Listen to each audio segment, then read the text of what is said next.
Protesters have been gathering in the streets of Lebanon as the fighting between Israel and Hamas intensifies. Demonstrators rallied outside the U.S. Embassy in Beirut following news of the strike on a hospital in Gaza.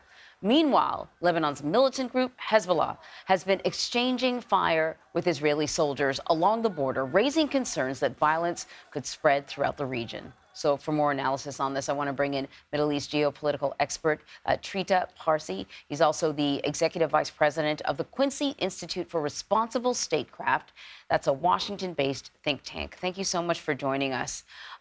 So I think we are all over the past couple of weeks really sort of getting a lesson in the various groups and interests within this very small area. So can you kind of remind us of who Hezbollah is? And can you explain to viewers the role this group plays in Lebanon? So Hezbollah is a Shia Muslim militia and political party in Lebanon that was founded in the early 1980s, that actually came into being partly as a result of the Israeli invasion of Lebanon in 1982. They are closely aligned with Iran, in fact, much, much closer than Iran's relationship with Hamas is. They are probably the best fighting force in the region outside of Israel itself, at least in the immediate surroundings of Israel. They have fought Israel before. In 2006, Israel invaded Lebanon. After 34 days, they had to pull out. And by simply not being defeated, this was deemed a significant success for Hezbollah. They have more than 150,000 rockets. And if they enter this war, it will make it much bloodier. It will make it a region-wide war. There will be views here in Washington that this means that Iran is directly involved in the war, and it will likely also bring the United States into the war. Can you talk a little bit more about its connection to Iran? The way I understand it, and you can correct me if I'm wrong, you're the expert, it was, in fact, Iran's Revolutionary Guard that founded Hezbollah in 1982 in the middle of Lebanon's civil war, which was roughly started in 1975, I believe, until 1990.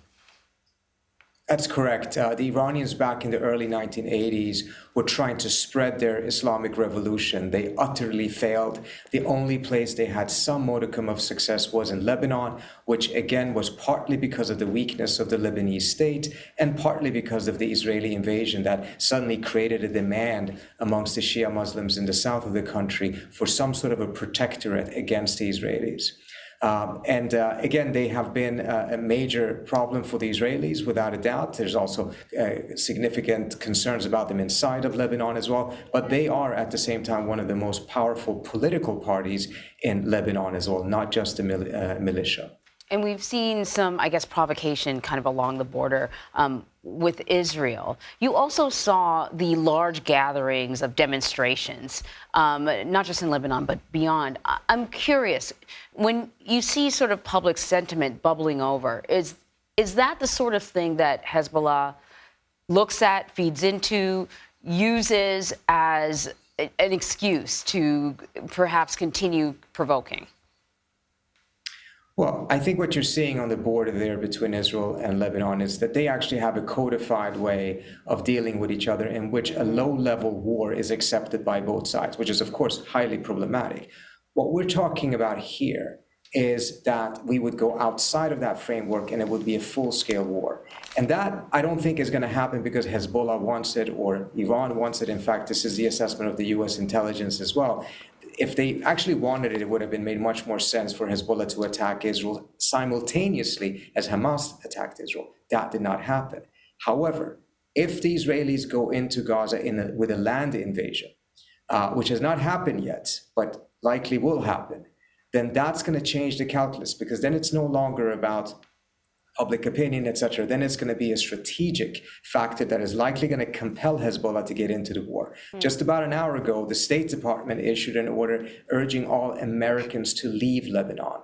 I think that is a very ominous sign that the land invasion is imminent and that the United States expects Hezbollah to intervene, which then very likely will bring the United States into the war as well. And if that happens, in my view, that would also mean that Biden's trip to Israel was a failure. Because the most important thing right now is to prevent an escalation that can bring the United States into this needless war.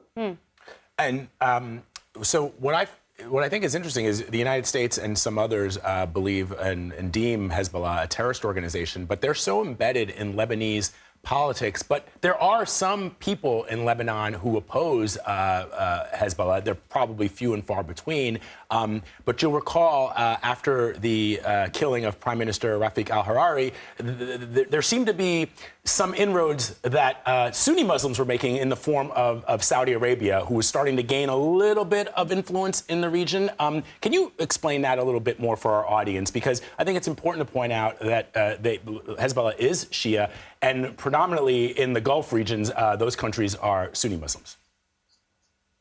That is correct, although I would say that there's plenty of people in Lebanon that do not like Hezbollah. But Lebanon is also a very, very conflicted nation right now. You have ethnic divisions, you have religious divisions.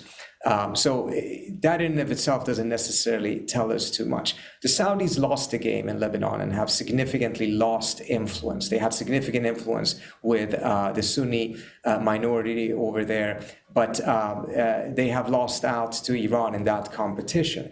MBS is trying to regain a lot of influence, and in many ways he actually has been quite successful, but it hasn't necessarily extended to Lebanon per se.